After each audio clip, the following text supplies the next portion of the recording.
Hi friends, இன்னைக்கு நம்ம இந்த வீடியோல வெர்ச்சுவல் லேபை யூஸ் பண்ணி நம்ம எப்படி ஒரு எக்ஸ்பெரிமெண்டா பண்ணி பார்க்கலாம் அப்படிங்கிறத இந்த வீடியோல பார்க்க போறோம். அதுக்கு ஃபர்ஸ்ட் குரோம் ஓபன் பண்ணிட்டு சர்ச் பாக்ஸ்ல போய் வெர்ச்சுவல் லேப் அப்படிங்கிறத டைப் பண்ணுங்க. நீங்க அப்படி டைப் பண்ண உடனே உங்களுக்கு என்னன்னா ஃபர்ஸ்ட் ஒரு வெர்ச்சுவல் லேப் அப்படிங்கிற லிங்க் கிடைக்கும். அதை ஓபன் பண்ணிக்கோங்க. அதை ஓபன் பண்ணீங்கன்னா உங்களுக்கு என்னன்னா அதை குறிச்சான ஒரு இன்ஸ்ட்ரக்ஷன் கொடுத்துருப்பாங்க. அதெல்லாம் நீங்க அப்படியே கீழே ஸ்க்ரோல் பண்ணிட்டே வந்தீங்கன்னா என்னென்ன ஃபீல்டுலலாம் நீங்க எக்ஸ்பெரிமெண்ட்ஸ் செய்ய முடியும் அப்படிங்கிறத இந்த இடத்துல கொடுத்துருப்பாங்க. இதுல பாத்தீங்கன்னா electronics and communications, computer science and engineering, electrical engineering, mechanical engineering, chemical engineering, biotechnology and biomedical engineering, civil engineering, physical science and chemical science. எந்தெந்த ஃபீல்ட்ல எல்லாம் நீங்க ஒரு லேபை செஞ்சு பார்க்க முடியும் அப்படிங்கிறத, இந்தந்த ஃபீல்டு உள்ள எக்ஸ்பெரிமெண்ட்ஸ் எல்லாம் நீங்க செஞ்சு பார்க்க முடியும் அப்படிங்கிறத இதுல லிஸ்ட் அவுட் கொடுத்துருப்பாங்க. இப்போ எலக்ட்ரானிக்ஸ் அண்ட் கம்யூனிகேஷன் நீங்க ஓபன் பண்ணீங்கன்னா அதுல இருக்கிற ஃபீல்ட்ல எல்லாம் கொடுத்துருப்பாங்க. Basic electronics lab, analog electronics lab, digital application lab, அதுல உள்ள கேட்டகரிஸ் எல்லாம் கொடுத்துருப்பாங்க. இப்போ பேசிக் எலக்ட்ரானிக்ஸ் லேப் ஓபன் பண்ணீங்கன்னா அதுக்கான ஒரு இன்ட்ரோடக்ஷன் கொடுத்துருப்பாங்க. பேசிக் எலக்ட்ரானிக்ஸ் விர்ச்சுவல் லேப்னா என்ன அப்படிங்கிறதுக்கான ஒரு இன்ட்ரோடக்ஷன் கொடுத்துருப்பாங்க. நெக்ஸ்ட் பாத்தீங்கன்னா objective, basic electronics and communication அந்த லேபோட அப்ஜெக்டிவ்ஸ் கொடுத்துருப்பாங்க. அதுக்கப்புறம் நெக்ஸ்ட் பாத்தீங்கன்னா லிஸ்ட் ஆஃப் எக்ஸ்பெரிமெண்ட்ஸ், என்னென்ன எக்ஸ்பெரிமெண்ட்லாம் நீங்க இதுல செஞ்சு பார்க்க முடியும், விர்ச்சுவலா நீங்க என்னென்ன எக்ஸ்பெரிமெண்ட்லாம் செஞ்சு பார்க்க முடியும் அப்படிங்கிறத நெக்ஸ்ட் அந்த லிஸ்ட் ஆஃப் எக்ஸ்பெரிமெண்ட்ஸ்ல கொடுத்துருப்பாங்க. அதுல பாத்தீங்கன்னா familiarization with resistor, familiarization with capacitor, with inductor, ohm's law, VA characteristic of diode, half wave rectifier and full wave rectifier, capacitant rectifier, Zener diode voltage regulator, இன்னும் என்னென்ன எக்ஸ்பெரிமெண்ட்லாம் நீங்க செஞ்சு பார்க்க முடியும் அப்படிங்கறத இதுல கொடுத்திருப்பாங்க. லிஸ்ட் ஆஃப் எக்ஸ்பெரிமெண்ட்ஸ்ல கொடுத்திருப்பாங்க. இப்போ நான் இதுல ஹால்ஃப் வேவ் ரெக்டிஃபையரை ஓபன் பண்றேன். ஹாஃப் வேவ் ரெக்டிஃபையர்னா அதுக்கான ஏம் ஃபர்ஸ்ட் கொடுத்திருப்பாங்க. அதை நீங்க ஓபன் பண்ணீங்கன்னா ஃபர்ஸ்ட் அதுக்கான ஏம் கொடுத்திருப்பாங்க. Explain rectification, explain half wave rectification, explain half wave rectification for positive half cycle and negative half cycle. Okay, அதுக்கான ஏம் கொடுத்திருப்பாங்க. நெக்ஸ்ட் தியரி கொடுத்திருப்பாங்க. ரெக்டிஃபிகேஷனா ஃபர்ஸ்ட் என்ன, ரெக்டிஃபிகேஷனா ஃபர்ஸ்ட் என்ன, அதுக்கப்புறம் ஹாஃப் வேவ் ரெக்டிஃபிகேஷனா என்ன, அதுக்கப்புறம் அதோட வேவ் ஃபார்ம் கொடுத்திருப்பாங்க. அதுக்கப்புறம் பாசிட்டிவ் ஹாஃப் சைக்கிள்னா என்ன, அதுக்கான வேவ் ஃபார்ம் கொடுத்திருப்பாங்க. நெக்ஸ்ட் நெகட்டிவ் ஹாஃப் சைக்கிள் என்ன, அதுக்கான வேவ் ஃபார்ம், அதுக்கப்புறம் கால்குலேஷன் எப்படிலாம் கால்குலேட் பண்ணணும் அப்படிங்கிற எல்லா டீடைல்ஸுமே எதுல கொடுத்திருப்பாங்கன்னா இந்த தியரியில கொடுத்திருப்பாங்க. இப்படி அந்த எக்ஸ்பெரிமெண்ட் கொடுத்த எல்லா டீடைல்ஸுமே என்ன கொடுத்திருப்பாங்கன்னா உங்களுக்கு தியரியில கொடுத்திருப்பாங்க. இப்போ ஃபர்ஸ்ட் தியரி பார்க்கலாம். நான் இப்போ ஹாஃப் வேவ் ரெக்டிஃபிகேஷனை உங்களுக்கு ஒரு டெமோ கிளாஸுக்கு எடுத்து காட்டுறேன். இப்போ தியரி பாத்தீங்கன்னா ரெக்டிஃபிகேஷனா நம்ம எல்லாருக்குமே தெரியும், ஏசி டு டிசி, அதாவது ஆல்டர்னேட்டிவ் கரண்ட டைரக்ட் கரண்டா கன்வெர்ட் பண்றதா என்னது ரெக்டிஃபிகேஷன். ஓகேயா, அடுத்து ஹாஃப் வேவ் ரெக்டிஃபிகேஷனுக்கான அந்த வேவ் ஃபார்ம் பாத்தீங்கன்னா இது ஆல்டர்னேட்டிவ் கரண்ட், இது அந்த சர்க்யூட், இதுல உள்ள அவுட்புட் எனக்கு என்ன கிடைக்கும், ஆல்டர்னேட்டிவ் கரண்ட் எனக்கு டைரக்ட் கரண்ட் அதாவது டிசியா கிடைக்கும், ஏசி டிசியா கிடைக்கும். இதுதான் என்னன்னா இந்த ஹாஃப் வேவ் ரெக்டிஃபிகேஷனுக்கான வேவ் ஃபார்ம். இதான் அதுக்கான சர்க்யூட். இங்க பாத்தீங்கன்னா இதுதான் ஹாஃப் வேவ் ரெக்டிஃபிகேஷனுக்கான வேவ் ஃபார்ம். இது ஆல்டர்னேட்டிவ் கரண்ட். இந்த இதுதான் என்னன்னா பாசிட்டிவ் ஹாஃப் சைக்கிள், கீழ் உள்ளது என்னன்னா negative half cycle. Again second சைக்கிள்ல இது பாசிட்டிவ் ஹாஃப் சைக்கிள் அண்ட் இது நெகட்டிவ் ஹாஃப் சைக்கிள். இது அவுட்புட், நமக்கு வர்ற அந்த டிசியோட அவுட்புட் வேவ் ஃபார்ம் தான் இது. அதுக்கப்புறம் இது எல்லாமே கால்குலேஷன் தான் கொடுத்திருப்பாங்க. அதனால பாசிட்டிவ் ஹாஃப் சைக்கிள் என்னது, மேல இருக்கிறதா பாசிட்டிவ் ஹாஃப் சைக்கிள். அப்போ நமக்கு அவுட்புட் எப்படி கிடைக்கும், அவுட்புட் பாசிட்டிவ் ஹாஃப் சைக்கிள்ல ஃபார்வர்ட் பயாஸா இருக்கும். சோ நமக்கு அங்க கரண்ட் ஃப்ளோ இருக்கும். சோ அதனால நமக்கு வேவ் ஃபார்ம் கிடைக்கும். நெக்ஸ்ட் பாத்தீங்கன்னா negative half cycle. Negative half cycle அந்த இந்த கரண்ட் இந்த டயோடுக்கு எப்படி இருக்கும்னா ரிவர்ஸ் பயாஸ்ல இருக்கும். ஸோ நமக்கு அங்க வந்து எந்த ஒரு கரண்ட் ஃப்ளோவுமே இருக்காது. நல்லா கவனிச்சுக்கோங்க. பாசிட்டிவ் ஹாஃப் சைக்கிள்ல நமக்கு வந்து ஃபார்வர்ட் பயாஸா இருக்கும். ஸோ நமக்கு அங்க வந்து அவுட்புட்ல ஒரு கரண்ட் வந்து கிடைச்சிருக்கும். கரண்ட் அவுட்புட் வந்து கரண்ட் இருக்கும். ஆனா ரிவர்ஸ் பயாஸ் நெகட்டிவ் ஹாஃப் சைக்கிள்ல வந்து நமக்கு வந்து ரிவர்ஸ் பயாஸா இருக்கும். ஸோ அதோட அவுட்புட்ல வந்து நமக்கு எந்த ஒரு வேவுமே, அதாவது எந்த ஒரு கரண்ட்டுமே நமக்கு வந்து கிடைச்சிருக்காது. ஓகேயா? அப்புறம் ரிப்பிள் ஃபேக்டர்ங்கிறது வேற ஒண்ணும் கிடையாது. Voltage AC divide by voltage DC. அதாவது எந்த அளவுக்கு நம்ம இப்ப ஏசி கொடுக்குறோம்னா நமக்கு எந்த அளவுக்கு அது டிசியா கன்வெர்ட் ஆயிருக்கு அப்படிங்கிறது தான் இது ரிப்பிள் ஃபேக்டர். ஓகேயா?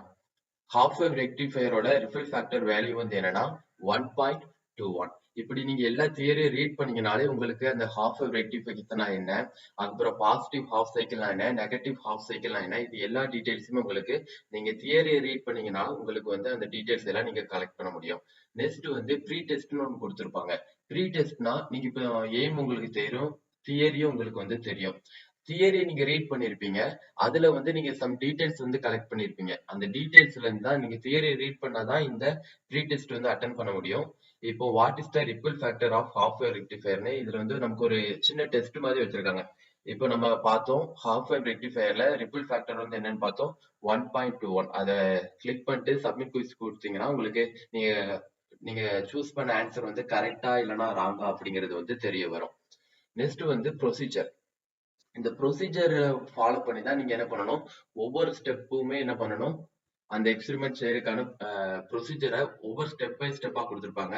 இதை ஃபாலோ பண்ணாலே நீங்க போதும் என்ன பண்ணலாம், அந்த ஹாஃப் வேவ் ரெக்டிஃபையர் எக்ஸ்பெரிமெண்ட் வந்து நீங்க செஞ்சு பார்க்க முடியும். விர்ச்சுவலா நீங்க வந்து இந்த ப்ரொசீஜரை ஃபாலோ பண்ணி ஒரு ஹாஃப் வேவ் ரெக்டிஃபையர் எக்ஸ்பெரிமெண்ட்டை நீங்க வந்து செஞ்சு பார்க்க முடியும். நெக்ஸ்ட் வந்து சிமுலேஷன். நான் சிமுலேஷனை ரைட் கிளிக் பண்ணி ஒரு நியூ டேப் ஓபன் பண்ணிக்கிறேன். அப்பனா தான் நம்ம ப்ரொசீஜரை ஒரு சைடு பார்த்துக்கலாம். நெக்ஸ்ட் வந்து விர்ச்சுவல் அந்த சிமுலேஷனையும் ஒரு சைடு வந்து பார்த்துக்கலாம். இப்போ ஃபர்ஸ்ட் வந்து நெக்ஸ்ட் நான் சிமுலேஷன் ஓபன் பண்ணிக்கிறேன். ஓபன் பண்ணிட்டு அதுல ஹாஃப் வேவ் ரெக்டிஃபையர் கொடுத்துக்கிறேன். இப்போ பாத்தீங்கன்னா எனக்கு வந்து அந்த சர்க்யூட் வந்து கிடைச்சிருச்சு. அந்த சர்க்யூட்ல வேவ் என்ன அது இதுன்னு எல்லாமே கொடுத்துருப்பாங்க. நீங்க அதை பொறுமையா பாத்தீங்கன்னா உங்களுக்கு வந்து தெரியும். பிளஸ் நீங்க ஒண்ணு கொடுத்தாலே போதும், மத்தபடி அந்த கால்குலேஷன் எல்லாமே அதுவாவே பார்த்துக்கிடும். இந்த கால்குலேஷன் டேபுலேஷன் பார்த்திருப்பீங்க.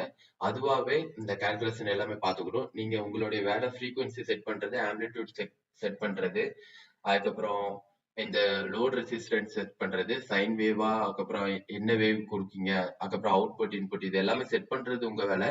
கால்குலேஷன் எல்லாமே ஆட்டோமேட்டிக்கா என்ன பண்ணிரும், இதுவாவே இந்த கால்குலேஷன் பாக்ஸ்ல நீங்க ஃபைனலா பாத்தீங்கன்னா உங்களுக்கு கால்குலேஷன் வந்து கடைசியில கிடைச்சிரும். ஓகே, இப்போ வந்து இதை க்ளோஸ் பண்ணி விட்டுலாம். இப்போ வந்து நம்ம ப்ரொசீஜரை ஃபாலோ பண்ண போறோம். ஃபர்ஸ்ட் வந்து பாத்தீங்கன்னா செட் த ரெசிஸ்டர் ஆர்எல், அதாவது லோட் ரெசிஸ்டன்ஸை வந்து நமக்கு செட் பண்ண சொல்லியிருக்காங்க. இப்போ சர்க்யூட்குள்ள வந்தீங்கன்னா இந்த லோட் ரெசிஸ்டர் நான் சும்மா ஒரு 400 ஓம்ஸ்க்கு கொடுத்து வைக்கிறேன். ஓகே, இப்போ 400 ஓம்ஸ்க்கு நான் என்ன பண்ணியிருக்கேன், லோட் ரெசிஸ்டன்ஸ் வந்து செட் பண்ணி வச்சிருக்கேன். இப்போ செகண்ட் ஸ்டெப் பாத்தீங்கன்னா click on button to start the experiment. Click on button to start the experiment. On button எங்கேயாவது இருக்கா? கிளிக் ஆன் இந்த இருக்கு பாத்தீங்களா? கிளிக் ஆன் பட்டனை நம்ம ஸ்டார்ட் பண்ணோம்னா நமக்கு இப்போ என்ன கிடைச்சிரும், அந்த எக்ஸ்பெரிமெண்ட்டை ஸ்டார்ட் பண்றதுக்கான எல்லாமே கிடைச்சிரும். ஓகே, நெக்ஸ்ட் என்னன்னா sine wave button to generate input waveform. Input wave ஃபார்மை நீங்க ஜெனரேட் பண்றதுக்கு என்ன பண்ணும், சைன் வேவ் பட்டனை கிளிக் பண்ண சொல்லியிருக்காங்க. நம்ம இப்போ கிளிக் பண்ணோம்னா நமக்கு என்ன கிடைக்கும், சைன் வேவ், அதாவது அந்த இன்புட் வந்து நமக்கு என்ன கிடைக்கும். ஓகே, நம்ம இந்த ஹாஃப் வேவ் ரெக்டிஃபையர்ல பார்த்தோம். ரெக்டிஃபையர்னா என்ன, ரெக்டிஃபையர்னா ஏசியை வந்து டிசியா கன்வெர்ட் பண்றது தான் நம்ம என்ன பார்த்தோம், ரெக்டிஃபையர்னு பார்த்தோம். அப்படித்தானே? அப்பனா இப்ப எனக்கு இன்புட் என்னதான் இருக்கும்னா ஆல்டர்னேட்டிவ் கரண்ட், அதாவது ஏசியா தான் எனக்கு என்ன இருக்கும், இன்புட் இருக்கும். அந்த ஆல்டர்னேட்டிவ் கரண்டோட வேவ் ஃபார்ம் என்னதுன்னா இந்த மாதிரி சைன் வேவா தான் இருக்கும். இந்த ஆல்டர்னேட்டிவ் கரண்டோட வேவ் ஃபார்ம் வந்து எப்படி இருக்கும், சைன் வேவா தான் இருக்கும். இப்போ வந்து பாத்தீங்கன்னா இப்போ இது வந்து சேனல் 1. இந்த சேனல் 1க்கான ஃப்ரீக்வன்சி அந்த ஆம்ப்ளிடியூட வந்து நம்ம வந்து என்ன பண்ண முடியும், செட் பண்ண முடியும். இப்போ நமக்கு வந்து வேவ் வந்து கிடைச்சிருக்கு. இப்போ நான் ஃப்ரீக்வன்சியை சேஞ்ச் பண்ணாலும் பண்ணலாம்.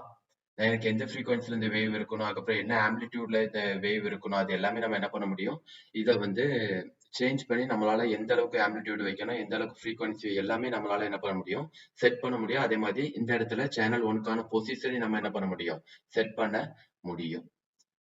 ஓகே, இப்போ நமக்கு வந்து நெக்ஸ்ட் ஸ்டெப் வந்து என்னன்னு பாத்தீங்கன்னா, சைன் வேவ் பட்டன் நம்ம பண்ணியாச்சு. Click on oscilloscope button to get the rectified output. Rectified அவுட்புட்டை நம்ம கெட் பண்றதுக்கு இப்போ என்ன பண்ணணுமா, ஃபோர்த் ஸ்டெப்ல என்ன சொல்லியிருக்காங்க, click on oscilloscope button to get the rectified output. அப்படின்னா இங்க ஸ்க்ரோல் பண்ணி வந்தீங்கன்னா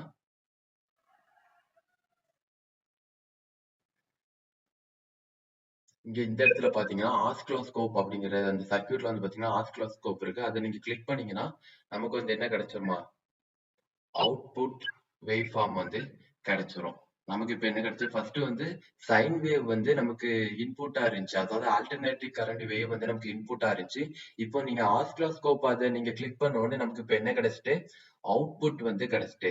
இப்போ நீங்க வந்து பாத்தீங்கன்னா இங்க வந்து ஃபர்ஸ்ட் ஒரு ஸ்ட்ரெயிட்ல அவுட்புட்ல வந்து பாத்தீங்கன்னா ஃபர்ஸ்ட் வந்து ஒரு ஸ்ட்ரெயிட் லைன் கிடைக்கு, அதுக்கப்புறம் அங்க ஒரு ஆஹ், ஏத்தமான ஒரு அந்த வேவ் வந்து கிடைக்கும், அடுத்து அகைன் ஸ்ட்ரெயிட் லைன் கிடைக்கும், அடுத்தது ஒரு வேவ் கிடைக்கும், ஸ்ட்ரெயிட் லைன் வேவ். இந்த வேவ் வர்ற இடம் எல்லாமே ஃபார்வர்ட் பயாஸ். இந்த சர்க்யூட்ல பாத்தீங்கன்னா இந்த டயோடு கிட்ட வந்து positive and anode and cathode வந்து இருக்கும். இப்போ இதுல நீங்க பாசிட்டிவ், அதாவது இந்த இடத்துல நம்ம கொடுக்குற வோல்டேஜ் வந்து பாசிட்டிவ் டு பாசிட்டிவா இருந்துச்சுன்னா அது வந்து ஃபார்வர்ட் பயாஸ். பாசிட்டிவ் ஹாஃப் சைக்கிள்ல வந்து ஃபார்வர்ட் பயாஸா இருக்கும். அண்ட் சைன் வேவ்ல நெகட்டிவ் ஹாஃப் சைக்கிள் வந்து என்னதா இருக்கும்னா ரிவர்ஸ் பயாஸா இருக்கும். ஃபார்வர்ட் பயாஸ்ல மட்டும் தான் நமக்கு வந்து என்ன வரும்னா கரண்ட் வந்து ஃப்ளோ ஆகும். ரிவர்ஸ் பயாஸ்ல கரண்ட் வந்து ஃப்ளோ ஆகாது. இந்த ஸ்ட்ரெயிட் லைன் வர்றது எல்லாமே ரிவர்ஸ் பயாஸ், இந்த வேவ் ஃபார்ம் கிடைக்கிறது எல்லாமே ஃபார்வர்ட் பயாஸ். அதாவது வேவ் ஃபார்ம் கிடைக்கிறது எல்லாம் பாசிட்டிவ் ஹாஃப் சைக்கிள், நெகட்டிவ் இந்த ஸ்ட்ரெயிட் லைன் கிடைக்கிறது எல்லாமே நெகட்டிவ் ஹாஃப் சைக்கிள். இப்போ நீங்க ரெண்டு வேவுமே பார்க்கணும்னா என்ன பண்ணலாம், டூயல் கொடுத்தீங்கன்னா உங்களுக்கு வந்து என்ன கிடைக்கும், ரெண்டு வேவ் கிடைக்கும். நீங்க அதோட பொசிஷன் இப்போ சேனல் 2 ஓட பொசிஷனை நான் என்ன பண்றேன், சேஞ்ச் பண்றேன். இப்போ நீங்க வந்து பாத்தீங்கன்னா உங்களுக்கு வந்து கிளியரா அண்டர்ஸ்டாண்ட் பண்ண முடியும். இப்போ நீங்க வந்து பாத்தீங்கன்னா இப்போ வந்து இது வந்து ஃபர்ஸ்ட் அந்த வேவ் வந்து பாத்தீங்கன்னா பாசிட்டிவ் ஹாஃப் சைக்கிள் அந்த வேவ் வந்து கிடைக்கு.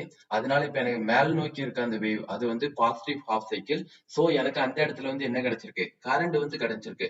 அடுத்தது பாத்தீங்கன்னா அந்த வேவ் வந்து சைன் வேவ், அந்த இன்புட் வேவ் வந்து கீழ் நோக்கி இருக்கா, அது வந்து நெகட்டிவ் ஹாஃப் சைக்கிள். சோ அங்க வந்து எனக்கு என்ன கிடைக்கல, எந்த ஒரு கரண்டுமே கிடைக்கல. அகைன் நீங்க பாத்தீங்கன்னா பாசிட்டிவ் ஹாஃப் சைக்கிள் மேல் நோக்கி இருக்கு செகண்ட் சைக்கிள்ல. அதே மாதிரி எனக்கு அங்க வந்து என்ன கிடைக்கும், ஃபார்வர்ட் பயாஸ்னால அங்க வந்து எனக்கு வந்து கரண்ட் ஃப்ளோ வந்து இருக்கு. அகைன் எனக்கு நெகட்டிவ் ஹாஃப் சைக்கிள்ல வந்து ரிவர்ஸ் பயாஸா இருக்கும். சோ அங்க வந்து எனக்கு வந்து எந்த ஒரு கரண்ட் ஃப்ளோவும் இருக்காது. சோ எனக்கு அங்க வந்து ஸ்ட்ரெயிட் லைன் வந்து கிடைக்குது. இதுதான் என்னன்னா ஹாஃப் வேவ் ரெக்டிஃபையர். நம்ம இப்போ பாத்தீங்கன்னா விர்ச்சுவல் லெவல்ல எப்படி ஹாஃப் வேவ் ரெக்டிஃபையரை செஞ்சு பார்க்கலாம் அப்படிங்கறத ஒரு டெமோ கிளாஸ் பார்த்தோம். நீங்க கீழே வந்து இது பொசிஷன் சேஞ்ச் பண்ணிக்கலாம். பிளஸ் இதுக்குமே நீங்க ஆம்ப்ளிடியூட் சேனல் 2 கிளிக் பண்ணி சேனல் இந்த இடத்துல நீங்க சேனல் 2 கிளிக் பண்ணி இதுக்கான என்ன பண்ணலாம்னா சேனல் 1 அண்ட் சேனல் 2 நீங்க எதனால கிளிக் பண்ணி என்ன பண்ணலாம்னா இந்த இடத்துல நம்ம வந்து என்ன பண்ண முடியும், டூயல் கொடுத்தனாலும் நீங்க என்ன பண்ண முடியும், டூயல் கொடுத்துக்கலாம். சேனல் 1 வேணுமா, சேனல் 1ங்கிறது இன்புட், சேனல் 2ங்கிறது அவுட்புட். அதாவது சேனல் 1ங்கிறது ஏசி, சேனல் 2ங்கிறது டிசி. ஓகே, ரெக்டிஃபை நம்ம இப்போ வந்து பண்ணியாச்சு. அதோட ஆம்பிளிடியூட் சேனல் 1 கூட ஆம்பிளிடியூட் இல்ல சேனல் 2 கூட ஆம்பிளிடியூட் ஃப்ரீக்வன்சி எதுனாலுமே நீங்க வந்து சேஞ்ச் பண்ண முடியும். இந்த இடத்துல வந்து பொசிஷன் சேனல் 2க்கான பொசிஷன், சேனல் 1க்கான பொசிஷன் எல்லாமே நீங்க வந்து என்ன பண்ண முடியும், சேஞ்ச் பண்ண முடியும். இப்போ நீங்க பாத்தீங்கன்னா ஆட்டோமேட்டிக்கா நமக்கு என்ன வந்துருச்சு, கால்குலேஷன் எல்லாம் வந்துருச்சு. நம்ம செட் பண்ண ஃப்ரீக்வன்சி, ஆம்பிளிடியூட், ஆர்எம்எஸ், இன்னும் நம்ம ஃபிட் பண்ண லோட் ரெசிஸ்டன்ஸ் எல்லாத்துக்குமே சேர்த்து நமக்கு இந்த இடத்துல கால்குலேஷன் அந்த டேபுலர் காலத்துல வந்து நமக்கு என்ன ஆயிடுச்சு, கால்குலேஷன் வந்து வந்துருச்சு. நம்ம பார்த்தோம்னா ரிப்பிள் ஃபேக்டர்ங்கிறது என்னது, voltage AC divided by voltage DC. அதாவது எந்த அளவுக்கு நம்ம அந்த ரெக்டிஃபையர் நம்ம கொடுக்குற இன்புட் ஆன அந்த சைன் வேவ் வந்து எந்த அளவுக்கு ரெக்டிஃபை ஆயிருக்கு, எந்த அளவுக்கு நமக்கு ரெக்டிஃபை ஆகி டிசி அவுட்புட்டா கிடைக்கும் அப்படிங்கிறது தான் இந்த ரிப்பிள் ஃபேக்டர்ல நம்ம வந்து மெஷர் பண்ணுவோம். ஓகே ஃப்ரெண்ட்ஸ், இன்னைக்கு நம்ம பார்த்த வீடியோ வந்து உங்களுக்கு ரொம்ப யூஸ்ஃபுல்லாவா இருந்திருக்கும்னு நினைக்கிறேன். எப்படி ஒரு வெர்ச்சுவல் லேப யூஸ் பண்ணி நம்ம வந்து ஒரு எக்ஸ்பெரிமெண்ட்ட செஞ்சு பார்க்க முடியும் அப்படிங்கிற ஒரு டெமோ கிளாஸ்ல வந்து ஹாஃப் வேவ் ரெக்டிஃபையர வந்து நம்ம இப்ப என்ன பண்ணோம், செஞ்சு பார்த்தோம். இது போல இன்ட்ரெஸ்டிங்கான வீடியோ தொடர்ந்து பார்க்கறதுக்கு தொடர்ந்து நம்ம சேனலை ஃபாலோ பண்ணுங்க. இந்த வெர்ச்சுவல் லேபோட யூசஸ் வந்து என்னன்னா, நமக்கான இப்ப நிறைய எக்யூப்மெண்ட்ஸ் வந்து நம்ம காலேஜ்லயோ நம்ம ஸ்கூல்லயோ கிடைக்காது. இன்னொன்னு நம்ம வீட்ல வந்து நிறைய எக்யூப்மெண்ட்ஸ் வந்து வாங்கி வைக்க முடியாது. இந்த வெர்ச்சுவல் லேப்ல நம்ம வந்து என்னென்ன செஞ்சு பார்க்கணும்னு ஆசைப்படுறோமோ அது எல்லாமே ஒரு டெமோ கிளாஸா நம்ம வந்து ஒரு ரியலா செய்யும்போது எந்த ஒரு எக்ஸ்பீரியன்ஸ் கெயின் பண்ணுவோமோ அதே எக்ஸ்பீரியன்ஸ் இந்த வெர்ச்சுவல் லேப்லயும் நம்மளால கெயின் பண்ண முடியும். Okay friends, thank you so much.